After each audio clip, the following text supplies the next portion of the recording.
야담 이야기. 신선의 딸과 혼인한 선비. 인조 무렵 가평에 한 유생이 살았습니다. 그는 아직 결혼하지 않은 젊은이였는데 그의 학문은 깊지 않아서 역사와 문장 방면에 약간 조예가 있는 정도였습니다. 유생이 어떤 볼일이 있어 집을 떠나 강원도로 가게 되었습니다.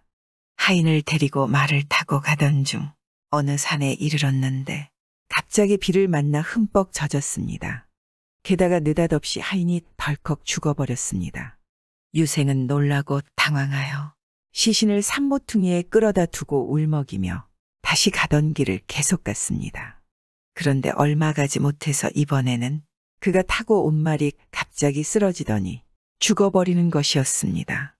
하인이 죽고 말도 죽고 비는 억수같이 쏟아지고 길도 낯서니 유생은 그야말로 진퇴양난 사면초가였습니다. 어찌할 바를 몰라 막막한 유생이 울음을 터뜨렸습니다. 이때 갑자기 한 노인이 나타났는데 안광이 형형하고 머리털이 눈처럼 새하얀 노인이었습니다. 노인이 젊은이에게 왜 우는지 물었습니다. 유생은 종이 죽고 말도 죽고 비는 억수같이 내리는데 길을 잃어서 그랬다고 답했습니다. 노인은 이를 듣고 유생을 딱히 여겨 지팡이를 들어 한 곳을 가리키며 말했습니다. 저쪽 편의 소나무 숲을 건너면 집이 한 채 있다네. 숲에서 시냇물을 따라 쭉 가다 보면 사람들이 사는 곳이 나올 것이야. 젊은이가 노인이 일러준 방향을 바라보니 1, 2쯤 떨어진 곳에 나무가 우거진 숲이 있었습니다. 유생은 노인에게 감사의 절을 올리고 그곳으로 걸어갔습니다. 몇 걸음 가다가 문득 뒤돌아보았으나 노인은 벌써 사라지고 없었습니다. 무척이나 놀랐으나 노인이 가르쳐준 곳을 향해 계속 걸었습니다. 유생이 그곳에 이르러 보니 커다란 소나무가 숲을 이루고 있었고 대나무도 헤아릴 수 없이 많이 있었습니다. 그리고 옆으로는 커다란 시냇물이 흐르고 있었습니다. 시내 바닥에는 조약돌이 깔려 있었는데 하얗고 깨끗한 것이 마치 포석을 깐 대로 같았습니다. 시냇물을 따라 걸으며 보니 물의 깊이가 일정해서 쉽게 건널 수 있을 것 같았습니다. 1, 2쯤 더 올라가자 화려한 누각이 보였습니다. 기둥이며 처마의 모양 또한 멋들어지기 짝이 없었습니다. 유생은 가시나무 지팡이를 짚고 젖은 몸을 이끌고 누각 안으로 들어선 후 앉아서 쉬었습니다. 누각에는 대리석이 깔려 있었는데 옥돌처럼 매끄럽고 윤이 났는데 갈라진 틈이나 흠집 같은 것도 없었습니다. 모든 돌이 티 없이 완벽했습니다. 누각 안에는 돌로 된 책상이 하나 있었는데 그 위에는 주역 한 권이 놓여 있었습니다. 그리고 바로 앞에는 비치로 된 화로가 있었는데 그 안에는 향이 타오르고 있어 누각 전체에 향기가 가득했습니다. 그 외에는 아무것도 없었습니다. 마침 비가 그쳐 사방이 조용하고 깨끗했습니다. 바람도 불지 않고 아무 소리도 없었습니다. 세상의 근심 걱정이 모두 사라지는 듯했습니다. 유생이 거기에 앉아 경의에 가득 차 있는데 갑자기 누각 뒤편에서 발소리가 들렸습니다. 깜짝 놀라 뒤를 돌아보니 어떤 노인이 나타난 것이었습니다. 노인은 거북이나 학처럼 나이가 아주 많아 보였고 위험 있어 보였습니다. 그는 녹색 옷을 입고 비치색의 구절죽장을 손에 쥐고 있었습니다. 노인의 풍모가 예사롭지 않은 것이 사람이 아닌 신선처럼 보였습니다. 유생은 노인을 이곳의 주인으로 생각하고 앞으로 나아가 공손히 읍하였습니다. 노인은 유생을 친절히 맞이하며 말했습니다. 나는 이곳의 주인인데 그대를 오랫동안 기다렸다네. 그리고는 유생의 손을 잡고 어딘가로 데려갔습니다. 산속으로 깊이 들어갈수록 경치는 더욱 수려하였고 부드러운 바람과 따사로운 햇살이 유생을 신비스럽게 어루만져 주었습니다. 문득 살펴보니 노인은 간데없고 유생만 홀로 걷고 있었습니다. 이윽고 좀 전에 누각처럼 귀한 돌로 지어진 대궐 같은 집이 나타났습니다. 건물이 어찌나 크고 으리으리한지 끝이 보이지 않을 지경이었습니다. 유생은 한양에 있을 적에 왕궁도 여러 번 보았지만 이 건물에 비교하면 왕궁조차도 초가집에 불과할 정도였습니다. 유생이 대문에 이르자 예복을 입은 이가 맞이하며 안으로 들였습니다. 정각을 두세 채 정도 지나자 이윽고 유난히 장엄한 건물에 이르렀습니다. 돛돌 위로 올라서자 조금 전에 만났던 신선 같은 노인이 의자에 몸을 기대고 있었습니다. 유생은 노인에게 다시 절했습니다. 유생은 원래 시골에서 가난하게 자라서 높은 사람을 대하는 것이 서툴러 황송해하며 감히 얼굴을 들지 못했습니다. 그러나 노인은 다시금 유생을 반기며 자리를 권했습니다. 이곳은 그대가 살던 진세가 아니라 선계의 궁전일세. 내 그대가 옴을 이미 알고 있었기에 그대를 환영하려고 기다리고 있었다네. 신선은 고개를 돌려 명을 내렸습니다. 이 손님에게 먹을 것을 갖다 주어라. 잠시 후 시동이 음식을 가득 담은 소반을 내왔습니다. 지상에서 본 적이 없는 산의 진미였을 뿐만 아니라 그 양도 매우 많았습니다. 유생은 배가 고팠던 터라 산의 진미를 양껏 먹고 마셨습니다. 잠시 후 소반을 가져가자 신선이 말했습니다. 내게 딸이 있는데 이제 혼기에 이르렀지. 그래서 사윗감을 찾고 있었는데 아직 마땅한 사람을 못 구했다네. 자네가 여기 온 것이 이런 인연이 아닌가 싶으이. 그러니 여기서 내 사위가 되어 사는 것이 어떠한가. 유생은 어찌할 바를 모르고 엎드린 채 묵묵부답하였습니다. 그러자 신선이 고개를 돌려 하인에게 명하였습니다. 아이들을 불러오너라. 12세 살쯤 된 아이가 바삐 나오더니 신선의 옆에 앉았습니다. 얼굴이 배곡같이 하얗고 관옥같이 수려한 아이들이었습니다. 신선이 이들을 가리키며 유생에게 말하였습니다. 이 아이들이 내 아이들일세. 그리고 아이들에게 말하기를 내가 사윗감으로 이 젊은이를 택하였다. 결혼은 언제 하는 것이 좋겠느냐. 너희들이 길리를 택하여 나에게 알려다오. 두 아이는 손가락을 꼽아 나를 헤아리더니 함께 말했습니다. 내일 모레가 길일이 옵니다. 신선이 유생을 돌아보며 말했습니다. 혼례식이 정해졌으니 자네는 혼례일까지 사랑채에서 기다리도록 하게. 신선은 다시 아무개를 부르도록 명하였고 잠시 후 천의를 입은 선관이 들어와 부복하였습니다. 선관은 용모가 준수하며 표정이 밝아 보였습니다. 궁주가 명하였습니다. 이 젊은이를 사랑채로 안내하고 혼례일이 될 때까지 잘 대접하도록 하여라. 그러자 선관은 유생을 안내하였고 유생은 절하고 물러났습니다. 문 밖을 나서자 붉은 가마가 그를 기다리고 있었습니다. 선관이 유생에게 가마에 오르라 청하였고 8명의 가마꾼이 유생을 태우고 유연하게 출발하였다. 면리를 가자 다른 궁전에 도착하였습니다. 이 궁전도 화려하고 장엄하기 그지없어 티끌 한 점 없이 깨끗하고 아름다운 궁전이었습니다. 우아한 꽃과 나무가 우거진 곳을 지나 누각에 이르렀습니다. 옷과 보석으로 꾸민 상자에서 화려한 의복을 꺼내어 향탕에 목욕한 유생이 갈아입도록 하였습니다. 그리하여 유생은 비에 흠뻑 젖은 옷을 벗어두고 천의를 입게 되었습니다. 선관은 혼례일이 될 때까지 유생과 같이 지냈습니다. 마침내 혼례일이 되자 또 다른 아름다운 예복을 가져왔고 또 목욕한 후 옷을 갈아입었습니다. 옷을 갈아입자 유생은 다시 가마를 타고 신선의 궁전으로 향했습니다. 가는 길을 20명쯤의 선관이 호위했습니다. 궁에 이르자 한 선관이 유생을 안내하여 혼례가 준 준비된 정각으로 안내하였습니다.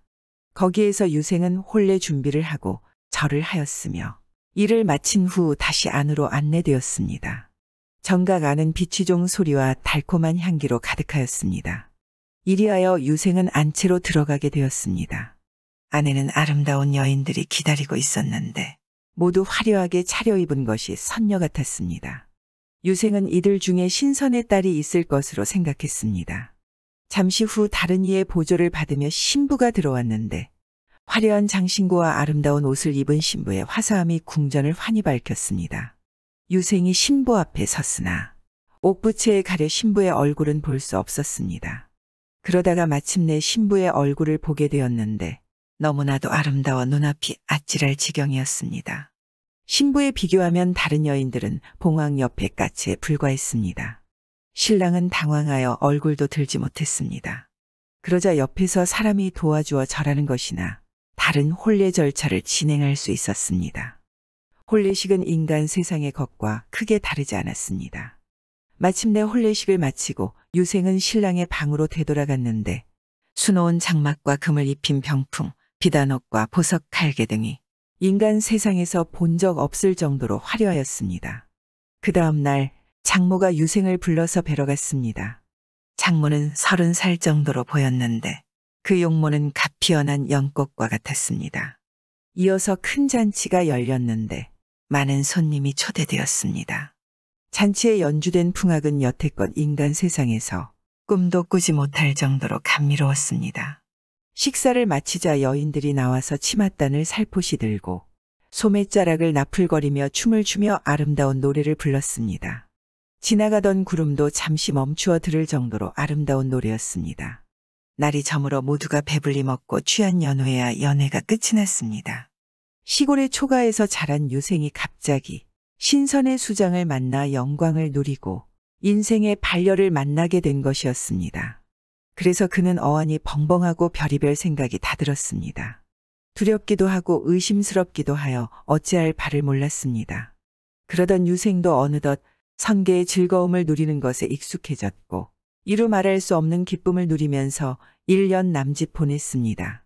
하루는 그의 아내가 말했습니다. 좀 더 선계 안쪽으로 들어가서 신선들이 보는 경치를 보지 않겠어요? 유생이 답하였다. 기꺼이 그러겠소. 그러자 아내는 유생을 푸르른 산으로 둘러싸요. 산책하기 좋은 멋진 정원으로 데려갔습니다. 들어가면 갈수록 경치는 더욱 빼어났고 맑은 물이 용솟음치고 작은 폭포가 물보라를 일으켰습니다. 경치는 갈수록 더욱 절묘하였고 기와요초와 만발하고 징금이수가 즐거이 넘나들었습니다. 이곳에 들어온 사람은 다시는 인세로 되돌아갈 생각을 못할 것이었습니다. 이를 구경한 후 유생은 그중 가장 높은 봉우리에 올랐는데 마치 층진탑 같았습니다. 꼭대기에 오르자 눈앞에 넓은 바다가 펼쳐져 있었습니다.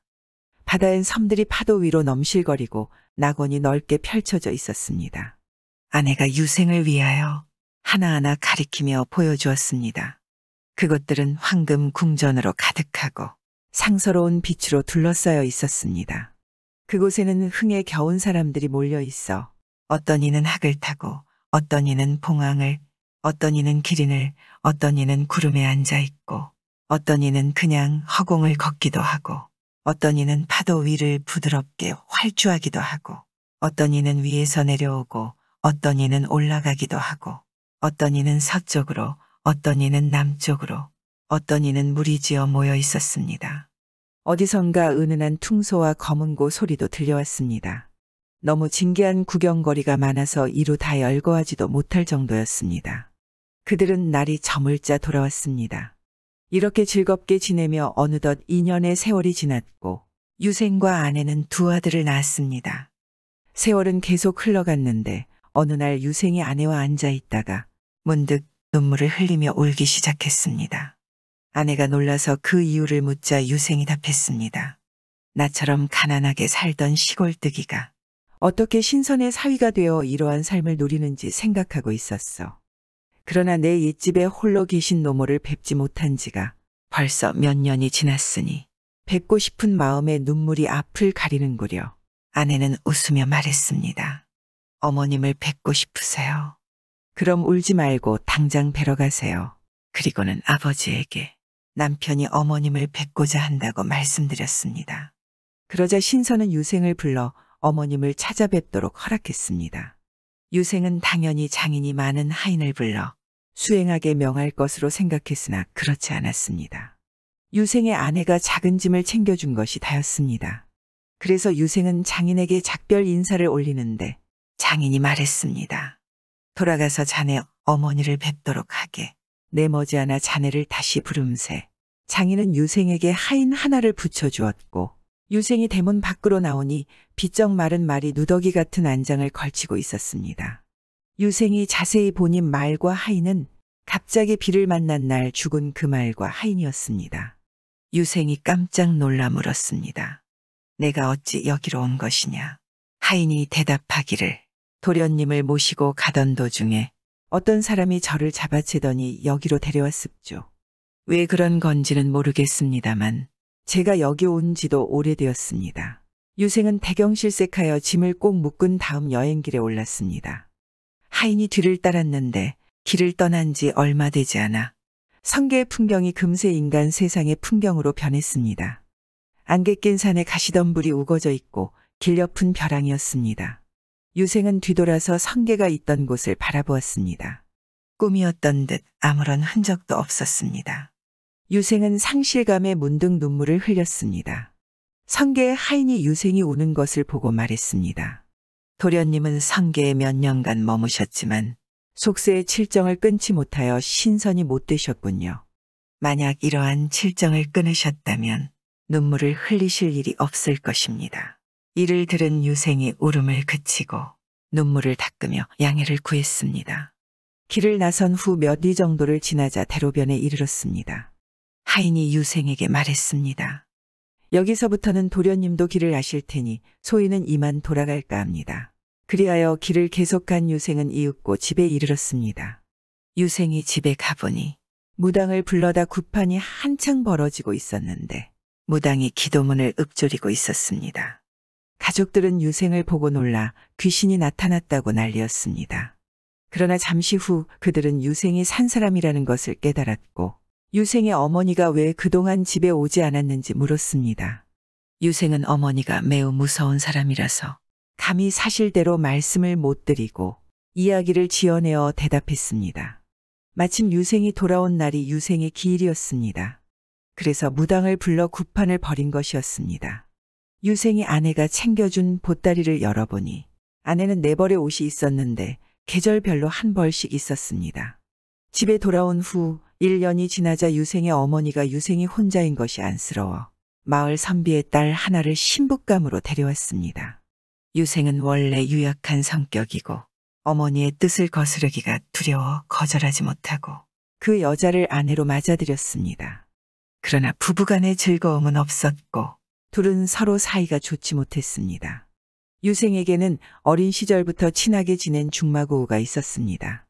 유생이 집으로 돌아온 후 친구가 종종 유생을 보러 왔는데 밤새 얘기를 나누곤 했습니다. 얘기를 나누던 중 친구가 그동안 집에 돌아오지 않은 이유를 물었습니다. 그러자 유생은 친구에게 성계에 가게 된 사연과 거기에서 결혼하게 된 일을 털어놓았습니다. 친구가 몹시 놀라 유생을 바라보았습니다.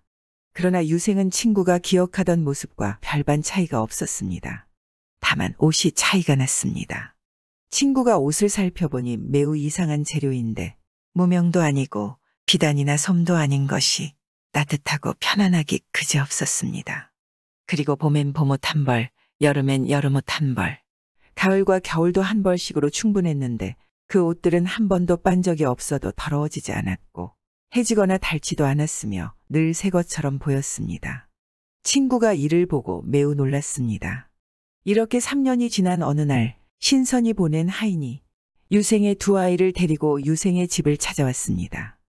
하인이 편지를 전해주길래 펼쳐보니 내용이 다음과 같았습니다. 내년에 자네가 사는 곳이 쑥대밭이 되어 모든 사람이 적의 손에 죽고 말 터인즉 자네 식구들도 모두 데리고 내가 보낸 심부름꾼을 따라오게. 유생은 친구에게 편지의 내용을 말해주고 2아이도 친구에게 보여주었습니다. 친구가 보니 이 아이들의 용모가 비단과 빛이 같았습니다. 유생은 어머니께도 이 문제를 말씀드리니 어머니 또한 흔쾌히 받아들였습니다. 그래서 그들은 집과 재산을 정리하고 마을 사람들에게 큰 잔치를 베푼 후 작별 인사를 했습니다. 이때가 1635년이었는데 이들이 사라진 후 아무도 그 소식을 듣지 못했습니다. 이듬해 병자호란이 일어나 유생이 살았던 마을은 철저히 파괴되었다고 합니다. 오늘날까지도 가평에서는 이 이야기가 노소간에 전해지고 있습니다. 옛날에 가난뱅이와 부자가 살았습니다. 가난뱅이가 가난한 이유는 재물이 될 만한 것이 생기면 생기는 대로 어려운 이웃들에게 나누어 주었기 때문입니다.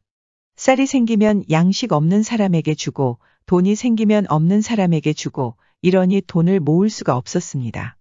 그리고 부자는 왜 부자인고 하니 남의 것이든 자기 것이든 무엇이든지 한번 들어온 것은 절대 내놓지를 않아서 그렇습니다.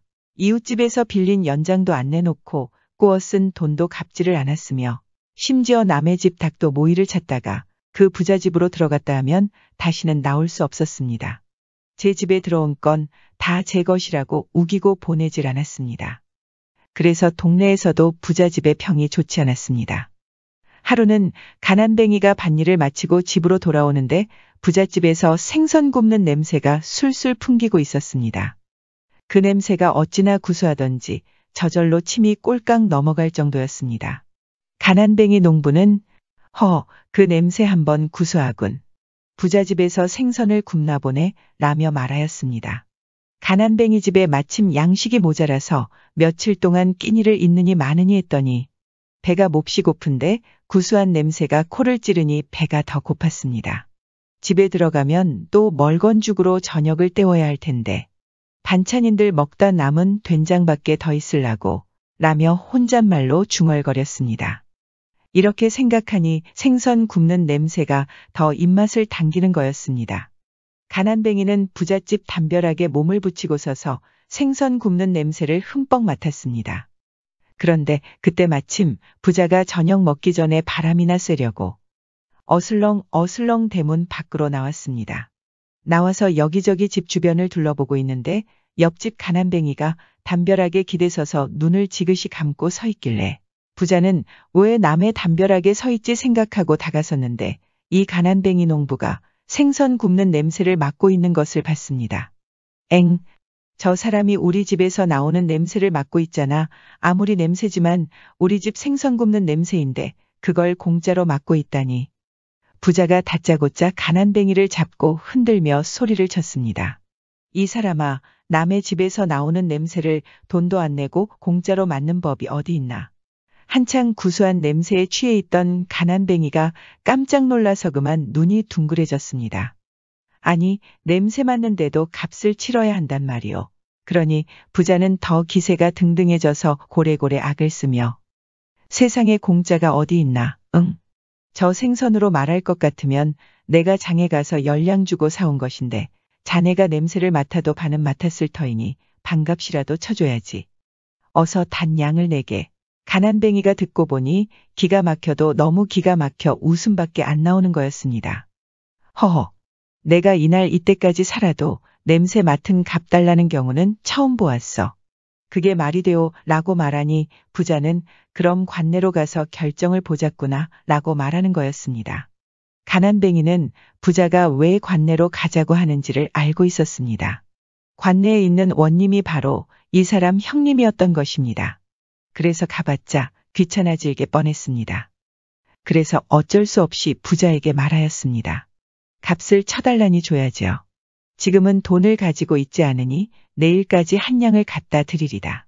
라고 말하니 부자는 왜 한 양이냐며 단양을 갖고 오라고 소리를 질러댔습니다. 가난뱅이는 이 부자가 너무 막무가내로 나오니 말도 통하지 않을 것 같아서 단양을 갖고 오겠다고 말하였습니다. 그러자 부자는 혹시 냄새 맡은 값을 떼어먹힐까봐 마누라를 불러 증인으로 세우고 몇 번이고 가난뱅이에게 다짐을 받았습니다. 틀림없이 내일까지일세. 만약 나를 넘기면 이자까지 물어야 하네. 여기 증인도 있으니 떼먹을 생각은 하지 말게 라며 신신당부를 하였습니다. 그리고 내일 고을원님인 형님이 자기네 집으로 온다고 말하였습니다. 그래서 가난뱅이는 내일 원님까지 온다고 하니 무조건 돈을 갚아야 되겠구나 생각했습니다. 결국엔 때 아닌 빚을 지고 힘없이 집으로 돌아왔습니다. 돌아와서도 그저 기가 막혀 그거 참 하고 있으니 아내가 왜 그러느냐고 물어보니 글쎄 살다 보니 별일을 다 보겠어 하고 낱낱이 이야기를 해줬습니다. 아내도 기가 막혀 입만 딱 벌리고 넉나간 사람처럼 앉아있기만 했습니다. 그때 10살 먹은 아들 녀석이 그 이야기를 듣더니 그래서 냄새 맡은 값은 주기로 하셨나요? 하고 물으니 그럼 어떻게 하냐? 막무가내로 단 양을 내라는 걸. 내일 모레 너희 할아버지 제사상 보려고 남겨둔 단양이 있기는 하다마는 그걸 줘버리면 제사는 뭘로 지낸다. 그러니 아들놈이 생글생글 웃으면서 아버지에 말하였습니다. 좋은 수가 있어요 아버지. 제게 맡겨두세요. 이 녀석아 내까지 께 무슨 좋은 수를 내? 글쎄 두고 보시라니까요. 너 행여 그 돈을 안 줄 생각은 말아라.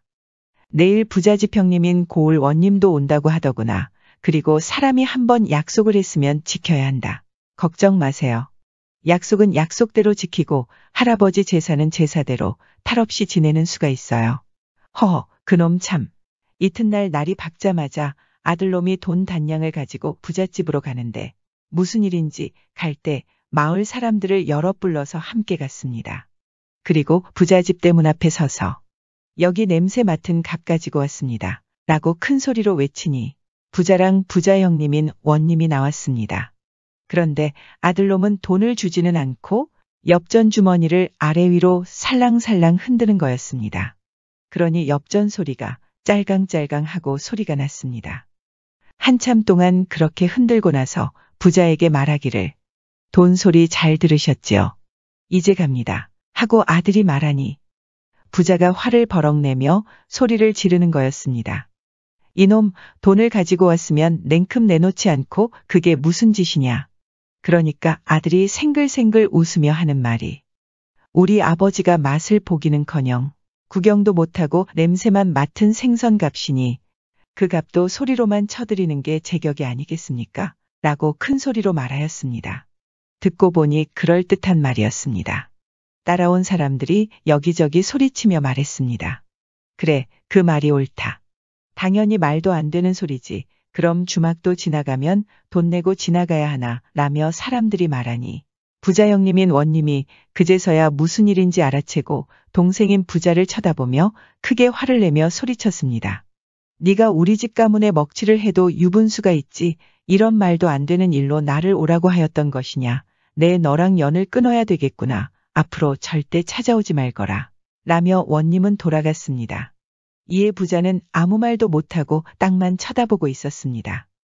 그렇게 가난뱅이는 집으로 돌아왔고 아들의 명석한 재치 때문에 아버지 제사를 잘 지낼 수 있었습니다. 제 개인적으로는 이 부자도 잘못됐지만 가난뱅이 농부도 상당히 잘못됐다고 생각합니다. 기본적으로 자기 가족을 먼저 챙긴 후 남을 도와줘도 될 텐데 자기 가족은 굶고 있는 상황에 남을 도와준다는 것은 상당히 가장으로서 어리석다고 볼 수 있습니다. 우리 주변에도 많이 있죠. 가족은 나 몰라라 하면서 남한테는 천사인양 이것저것 다 챙겨주고 여러분들은 가족을 먼저 챙기셨으면 좋겠습니다. 다 그렇다는 건 아니니 오해는 하지 말아주세요. 구독과 좋아요, 알람 설정은 사랑입니다.